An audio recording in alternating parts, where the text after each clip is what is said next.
I'm sure you now understand the urgency of why we brought you here, Ms. Okilo. Captain Okilo, are you trying to thank me for not resisting? I believe we couldn't negotiate a diplomatic solution. When it came to my country's lithium, it was always a swarm that would be sent to negotiate. Metallurgic International, US Robot Command. The markings changed, but the robots were the same. You have had considerable experience in human-robot conflict. Yes, and I've got the prosthetic limbs to show it. Yet I continue to face this horror, even though the challenge was great. Cyber warfare. I thought Zero Dawn would be a Manhattan project to generate the deactivation codes. With the resources I had, I estimated code breaking to be a hopeless endeavor. I was almost looking forward to being proved wrong. Unfortunately, your estimation was correct. As your General Hera said. So then, you did not bring me here to commiserate. What is left?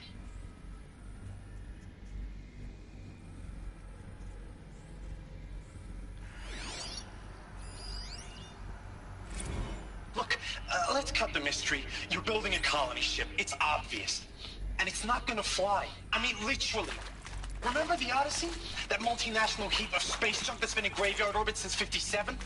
That went nowhere real slow, and you have to get somewhere real fast. Do you have any idea the immensity of the challenge to prep a new colony ship in time? To be clear, I'm not a worker on the project. Do you even understand how few people it could save? The whole generation ship concept is not gonna happen. It's the first thing you'd abandon in favor of embryonics.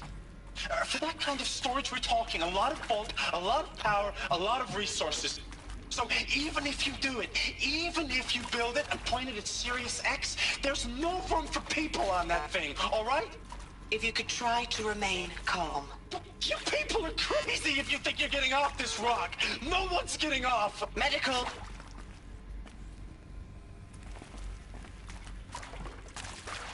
Huh. CD02 data intact. Initiating playback. Elizabeth Sobek. You've heard the bad news, and it's all true. The Pharaoh Plague is devouring the biosphere. Life itself will cease to exist. But does that have to be the end? What if we could give life a future? What if we could build a kind of seed from which, on a dead planet, life could blossom anew? This is the aim, the hope, of Project Zero Dawn. To create a super-intelligent, fully automated terraforming system and bring life back from lifelessness. What would such a system require? At its core, it would need a true AI, fully capable of making the trillions of decisions necessary to reconstitute the biosphere. An immortal guardian, devoted to the reflourishing of life. We call it Gaia. Mother Nature as an AI. But that's just the core of the system. She will need to be surrounded and empowered by a comprehensive suite of subordinate functions. Think of them as extensions of Gaia's mind, each dedicated to a specific purpose. Now, these aren't AIs, but make no mistake, each presents an engineering challenge more profound than anything the human species has ever before attempted. Hardware that preserves and then gestates the billions of seeds and embryos from which life will be reborn. The construction of underground facilities to hold it all. And that's just the start. We don't have to build the entire system. The beauty of a fully automated terraforming system is that it can build itself. Now, over the days to come, you'll learn how all these functions, all these pieces that you'll be working on, fit together. How we'll race the clock to execute our harvest initiatives, write the software, build the tech and the facilities. How we'll lock it down and seal it up before the inevitable occurs. But even more important, you'll know how it doesn't end here. How Gaia will generate those deactivation codes General Harris talked about, and build the transmission arrays to broadcast them, shutting down the Pharaoh robots for good. How Gaia will not just build, but imagine any conceivable robot it needs to do its work across centuries. From detoxifying the Earth's ravaged atmosphere and poisoned seas, to the regreening of the Earth from cryopreserved seed stalks, to rewilding the Earth with animal life.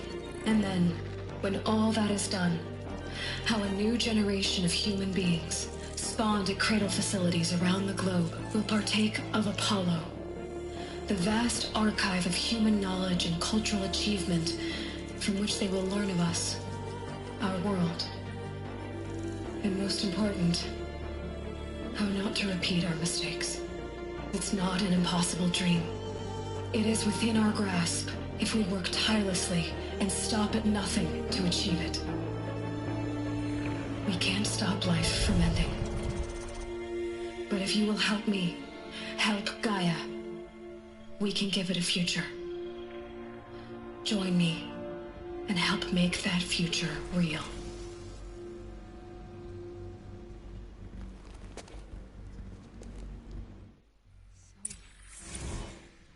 The whole Earth destroyed, but then remade? Yes. By a machine. A machine of creation. Elizabeth did this. For life.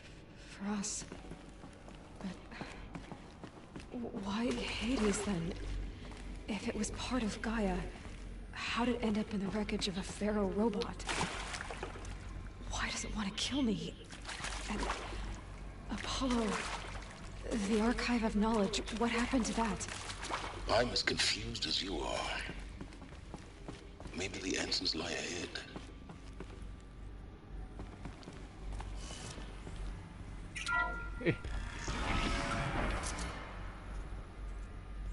So she could stop the end of them, but she might say, so that's all those machines to do it. You're gonna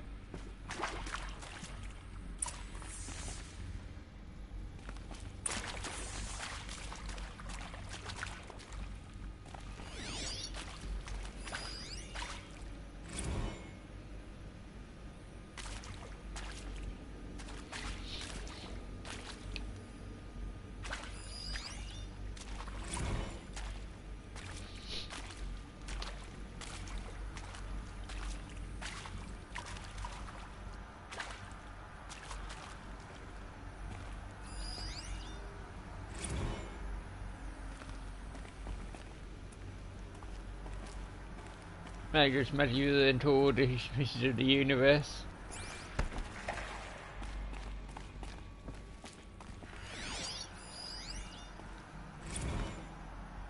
Of course I'll do it. To be given the opportunity to rebuild what the damage that I don't feel worthy of it, but I will do it, absolutely. I want to stress that this was never about your culpability. It is to me. Dr. Sobek, Margot, they were smart to get out of Pharaoh when they did, but not one of us took it as a warning sign. It just told ourselves that we're cut out for the BTRI cabals. That's the better than rapid innovation. Better at competing, better than the next guy, a better killing machine. I think it's just amazing how a century and a half of science fiction did nothing to swerve our species from the path of doom. I mean, I'm done with that life. I mean, I will work hard, twice as hard to earn this, for my family to have a place in Elysium.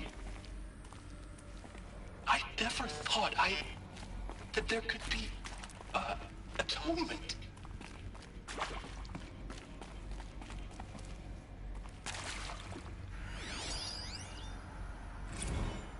If you're still nauseous. No, the inhibitors have kicked in. I can't feel the back of my tongue. I wish I could tell you I'd believe in this.